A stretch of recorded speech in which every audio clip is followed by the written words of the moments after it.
kita buka di sini. Itu dong, satu lagi. Apa? Dan ini dibangun di atas lahan itu dibangun vihara terbesar di. Oh iya. Iya, tadi belum kami sampaikan. Assalamualaikum Beraya, selamat datang kembali di Aduan Masyarakat, tempat di mana masyarakat berkumpul dan mengadu dan semoga kita mendapatkan solusinya. Dan sekarang kita ada bersama korban dari penggusuran lahan atau masalah agraria di Indonesia. Jadi catatan kecil Baraya bahwa Baraya jangan pernah merasa aman kalau punya rumah, kalau punya tanah. Bahkan ketika ia memiliki sertifikat pun belum tentu itu benar-benar aman. Bisa aja diserobot sama pihak lain. Data di tahun 2024 itu menyebutkan ada 600.000 hektar tanah yang dipersengketakan. Ada 138 kepala keluarga yang rumahnya digusur, yang rumahnya diserobot atau tanahnya diserobot sama pihak lain hanya dalam waktu 1 tahun. Walaupun Pak Menteri mengatakan 80% sudah terselesaikan dalam 1 tahun, tetapi terselesaikan yang dimaksud itu adalah pihak tertentu mengambil alih properti dari pihak lain. Nah, ini berbahaya. Karena itu di sini kita bertemu dengan sekelompok korban dari penyerobotan lahan. Betul ya? Betul. Jadi saya bersama Pak Ipung, Pak Arif Saifuddin, dan Pak Buya, Pak Syarif, dan di sini ada lawyersnya. Kita akan berbicara tentang apa yang menimpa mereka. Dan sekali lagi silahkan tonton sampai akhir, karena masalah ini bukan hanya masalah mereka. Kita juga sebenarnya terancam oleh mafia-mafia tanah. Kita mulai dari hal yang sederhana. Bapak-bapak, siapa yang mau jawab? Tanah Bapak ya? Tanah Bapak itu diambil oleh pihak lain yang sekarang diubah menjadi wihara dan sekolah elit. Betul? Betul. Siapa yang memberikan penjelasan lebih? Ini awal mula dari penyerobotan tanah itu gimana? Oke, mungkin izin Pak Guru. Jadi saya ceritakan dari tahun 2005 ya. 2005 ketika Mas Arif Saifuddin dengan dokumen yang dia miliki, ya, dia miliki secara aturan sudah lengkap, ada SPPT PBB, ada GIRIK atau di Surabaya namanya Petok D, ada akte jual beli ya, dalam bentuk materai pada saat itu dibolehkan. Di petanya ada? Ada, ada bedenahnya ada. Semuanya ada. Dengan modal surat-surat tersebut, seharusnya ya kelurahan itu tidak menolak untuk membuatkan sporadik atau surat keterangan tanah. Tapi ternyata Lurah Harun yang pada saat itu melayani kami itu menolak, menyatakan bahwa tanah Anda yang mana? Itu loh, pertama kali dia katakan, Anda menyatakan punya tanahnya yang mana? Ini Pak Harun, Petok D761. Ada di ininya, tapi di kelurahannya nggak ada. Kami bawa aslinya. Tapi kata Lurah Harun nggak pernah ada. Nah, kami dapat pernyataan dari lurah sebelumnya, Pak Sutikno. Pak Sutikno itu berani membuat surat pernyataan bahwa pada saat dia menjabat, ya itu ada Petok D761 itu masih ada. Oh, gitu loh Pak Guru. Jadi kita cari Pak Harun nih. Jadi sebentar ya, Pak dipotong, mohon maaf. Gak apa-apa. Jadi pas lurah sebelumnya, Pak Lurah Sutikno masih hidup dan sudah membuat surat pernyataan bahwa Petok D761 itu milik, masih ada, bukan milik. Masih ada ya, masih ada. Di buku desa itu ada gitu aja. Tapi setelah Pak Harun menjabat dan kami menghadap, Bapak datang untuk mengurus surat-surat, ya, surat keterangan tanah, tiba-tiba dikatakan 761 itu hilang. Tidak ada. Yang ada 701. Itu. Bapak cek itu 7 AK 7. Nah, kami belum lari ke sana. Belum. Bertahun-tahun baru ketahuan. Belum, kita belum masuk ke dalam buku itu. Oke. Ya. Nah, dengan berdasarkan itu kita sempat mem-PT-UN kan Lurah Harun. Terjadi proses hukum lah.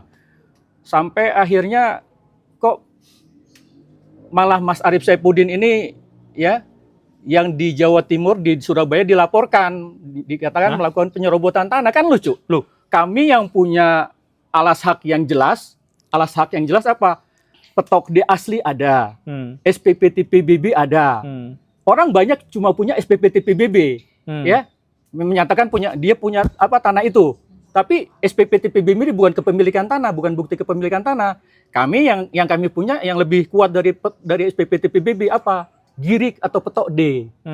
Ya, dengan girik, SPPT PBB dan akte itu sudah cukup, harusnya Lurah Harun tidak menolak untuk membuatkan surat keterangan tanah atau sporadik. Begitu Pak Guru. Oke. Dan setelah tidak ditanggapi permintaannya, apa yang terjadi dengan tanah itu? Tiba-tiba diserobot sama orang.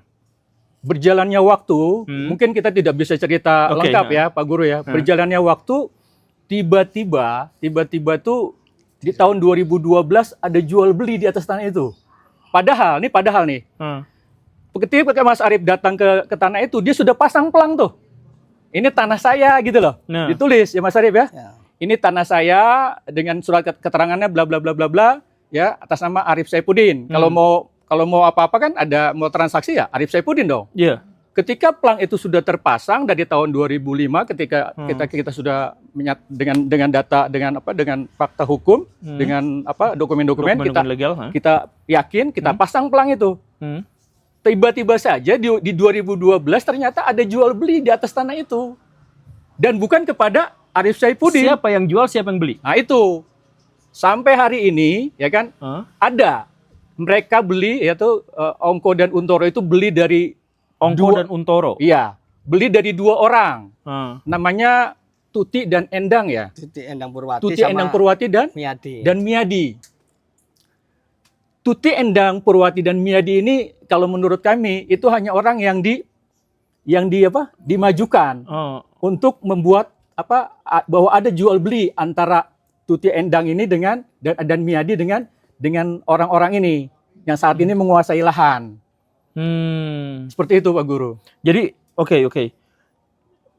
Bapak sedang mengupayakan, berarti masih sengketa sejak tahun 2005 itu ya? Seharusnya tidak ada sengketa. Harusnya tidak ada sengketa. Dari 2005 Bapak ambil kembali hak Bapak, kemudian Bapak pasang pelang di situ.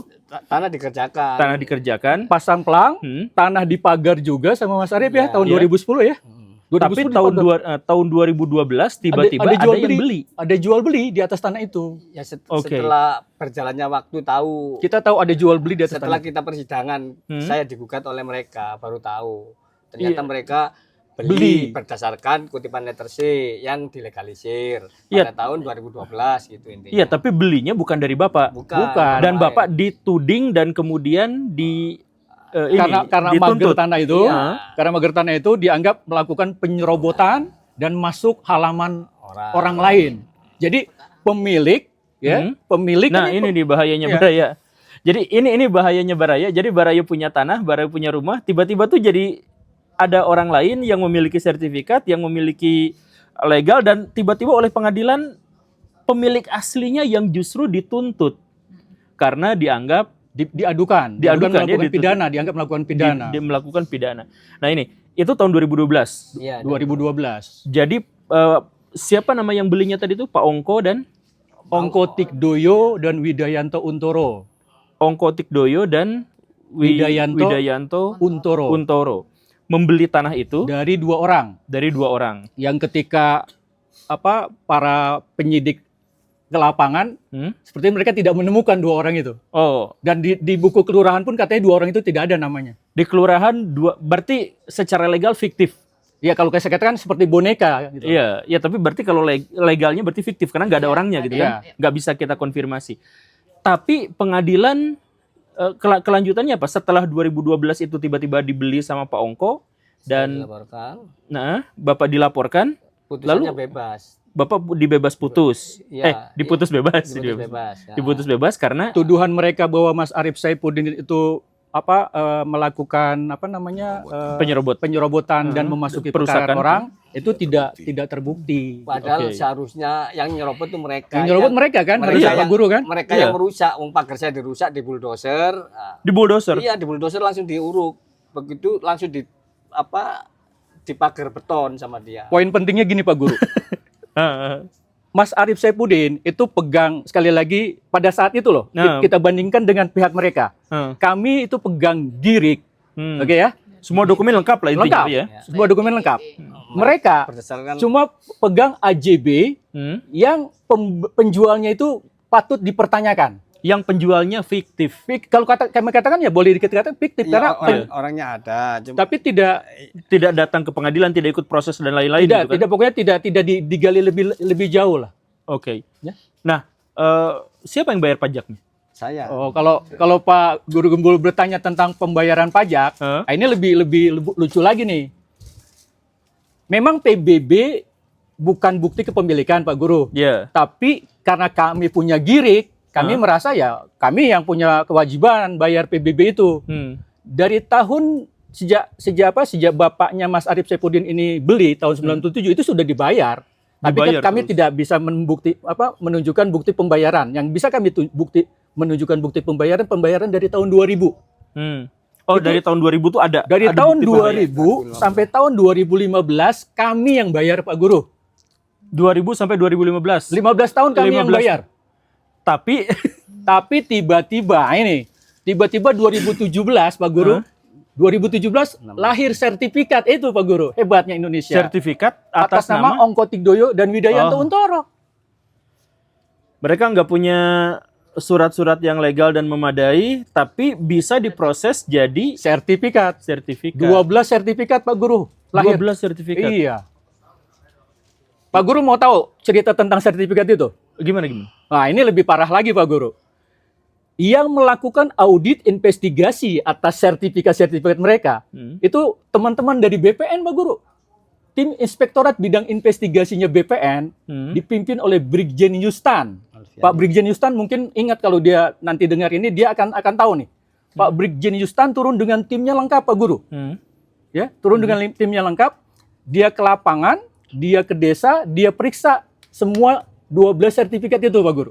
Dan Oke. warga-warga yang ada di Warga yang di situ juga ditanyakan. Nah, Fakta yang didapatkan ini Oke, yang menarik ya.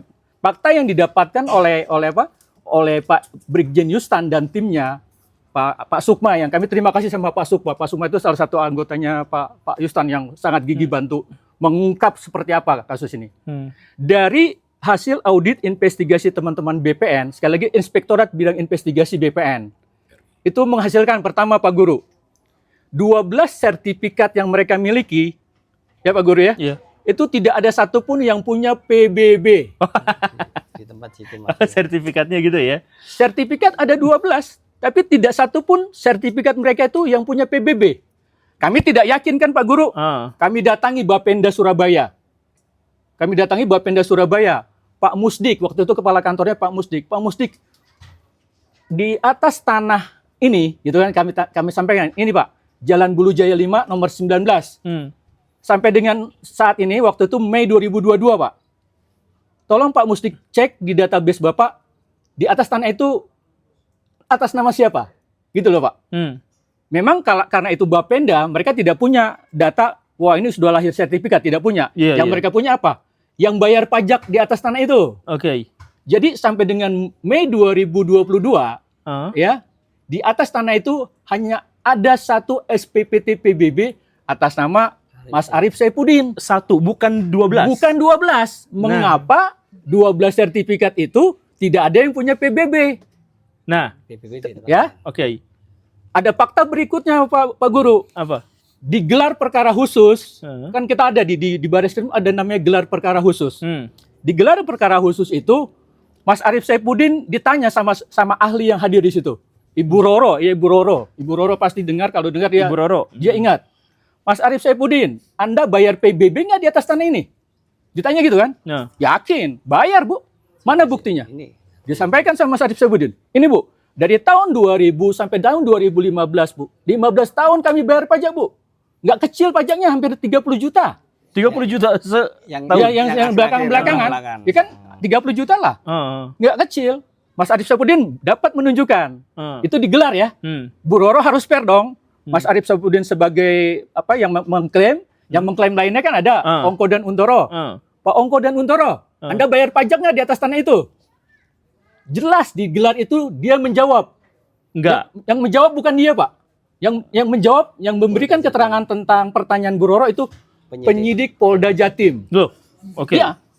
Artinya apa? makin kuat bahwa pernyataan itu bisa dipertanggungjawabkan. Penyidik Polda Jatim ternyata sudah memeriksa Ongko dan Untoro yang punya 12 sertifikat itu membayar pajaknya. Kalau ini tanahnya nih, ini tanah yang 16.160 meter, ya, mereka bayar pajaknya di sini nih, PBB-nya. Di luar. Loncat-loncat di Bukan di sini, karena di sini kan sudah dibayar Mas Arif. Oh gitu. Sertifikat mereka yang lahir itu 12 sertifikat bayar PBB-nya di sini. Karena apa? Nggak cocok. Iya. Sangat tidak cocok. Dia bangun di sini, bayarnya di sebelah sini gitu. Oke, sebentar. Ada yang menarik di sini. Iya. Kalau semua fakta, data-data legal itu sudah diajukan, sudah dibuktikan, tapi kepemilikan Bapak ini masih belum diakui sampai sekarang. Belum, jangankan kepemilikan, ya kan? Perkara. Yang kami butuhkan sekarang adalah ketegasan dari Bareskrim yang sudah mentersangkakan. Sebenarnya kami bersyukur sama Bareskrim yang sudah mentersangkakan 2 orang yang kami laporkan. Oh, yang tadi yang Pak Ongko dan Pak Wid itu? Ongko Tigdoyo dan Widayanto Untoro.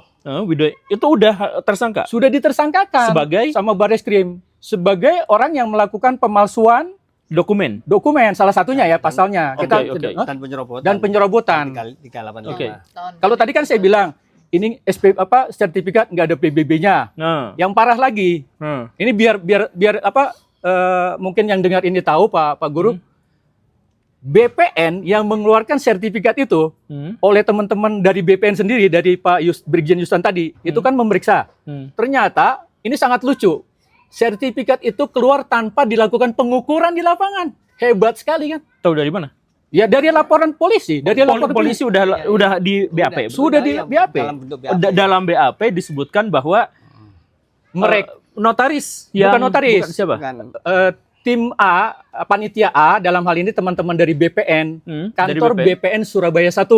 BPN Surabaya 1. Iya. Mengeluarkan sertifikat tanpa peninjauan, tanpa melakukan pengukuran. Padahal, mohon maaf Pak Guru, peta ukur itu harus dicantumkan di dalam sertifikat.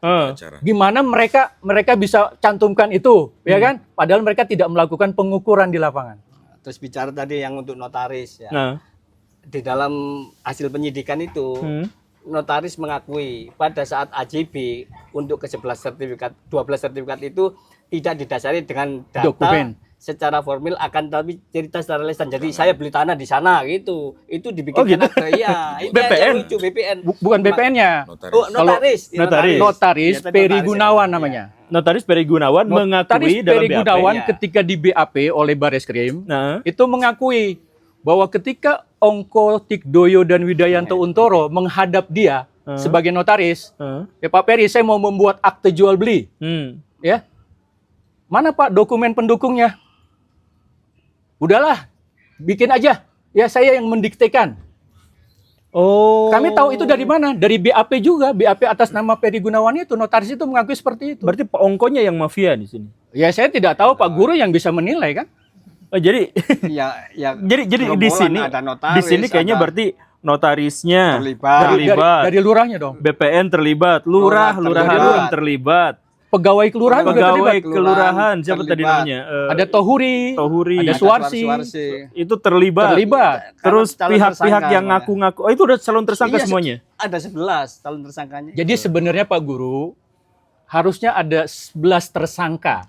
11 tersangka kalau tidak dijadikan calon. Jadi sekali lagi kami terima kasih sama Bareskrim, teman-teman penyidik di Bareskrim yang masih mempergunakan hati nuraninya untuk apa?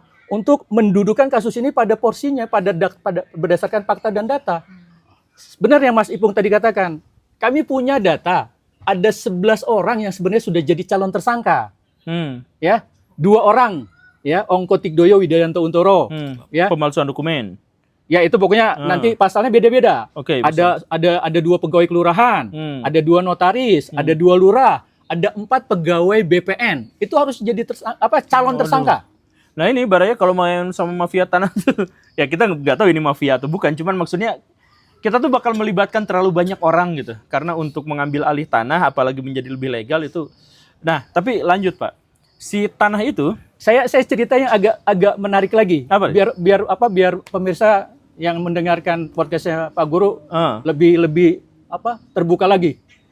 Di mana-mana ya Pak Guru, yang namanya perikatan jual beli dengan akte jual beli itu objeknya harus sama. Iya, iya. Harus sama kan? Iya. Betul. Ya, harus sama kan seperti itu? Antara perikatan jual beli dengan akte jual beli harus sama. Ini lucunya di fakta yang ada di kasus kami, ya, perikatan jual beli ya yang dibuat oleh notaris, misalnya yang di perikatan jual beli dijual ya, dijualnya misalnya ya rumah di jalan apa nih? Rumah Bapak di jalan apa nih? Ya, di sini lah. Ya. Rumah di jalan A, Kenari nomor 10. Ya. Gitu misalnya ya. Rumah di jalan Kenari nomor 10 itu ditulis di dalam PPJB. Tapi ketika menjadi AJB berubah lagi. Ya, tidak, yang ditulis bukan jalan Kenari nomor 10. Jadi jalan Sambisari nomor 3. Ini dokumennya ada dua-duanya. Ada. Yang meleset itu ada. Barreskrim sudah punya itu. Oke. Nah, wah turun hujan.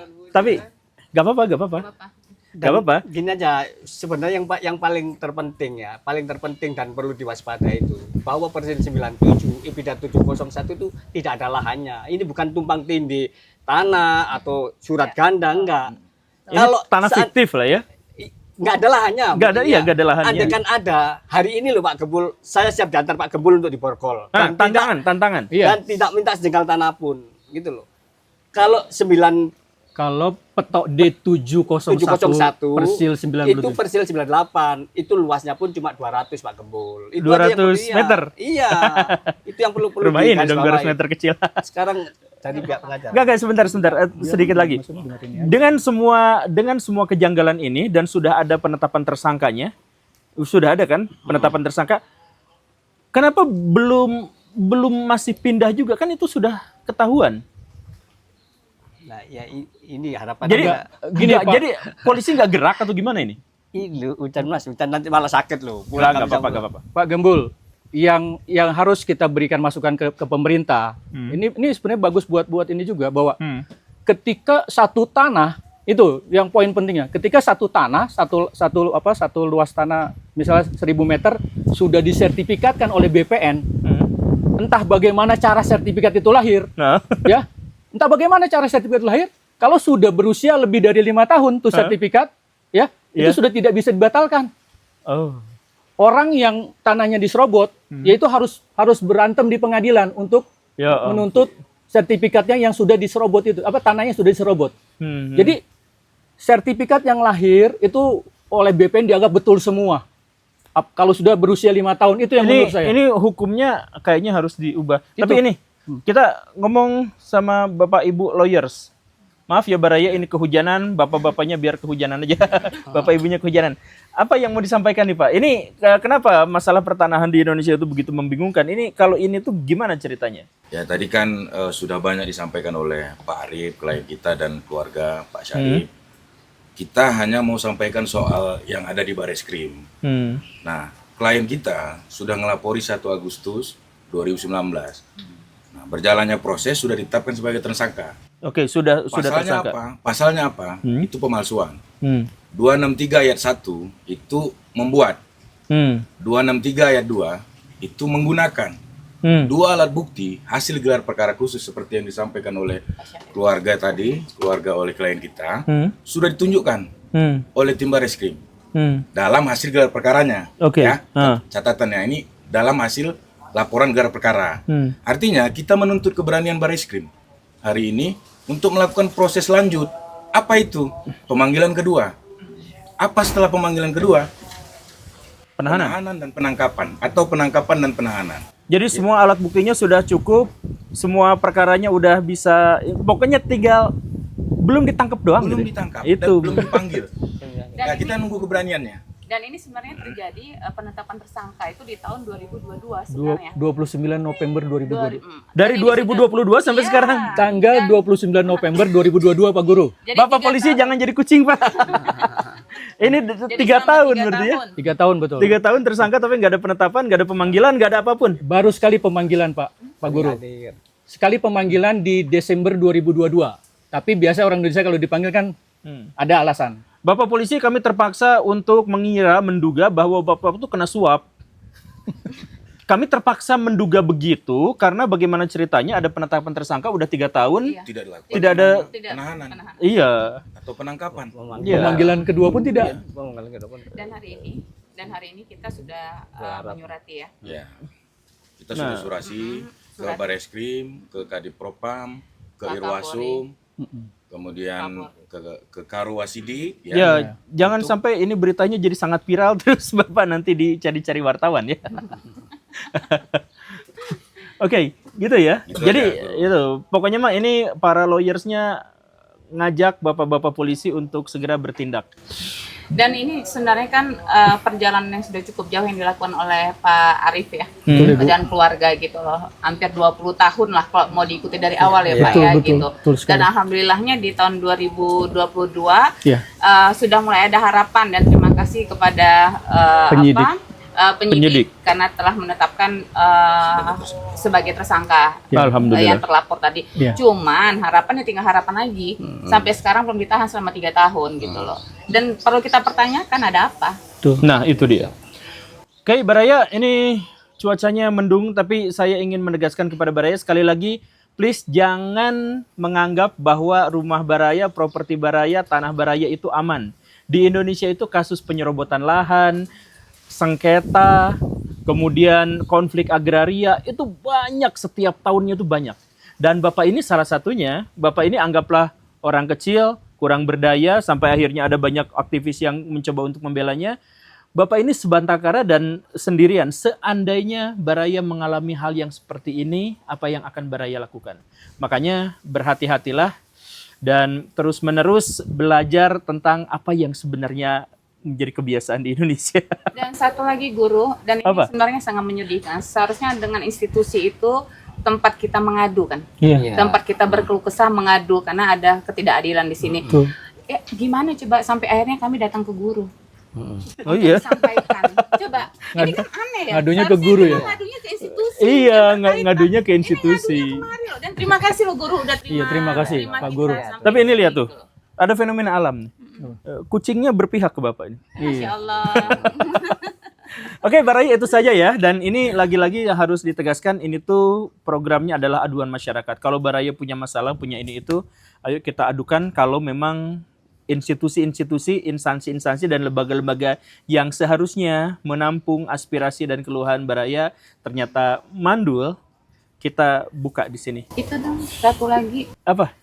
Dan ini dibangun di atas lahan itu dibangun vihara terbesar di. Oh iya.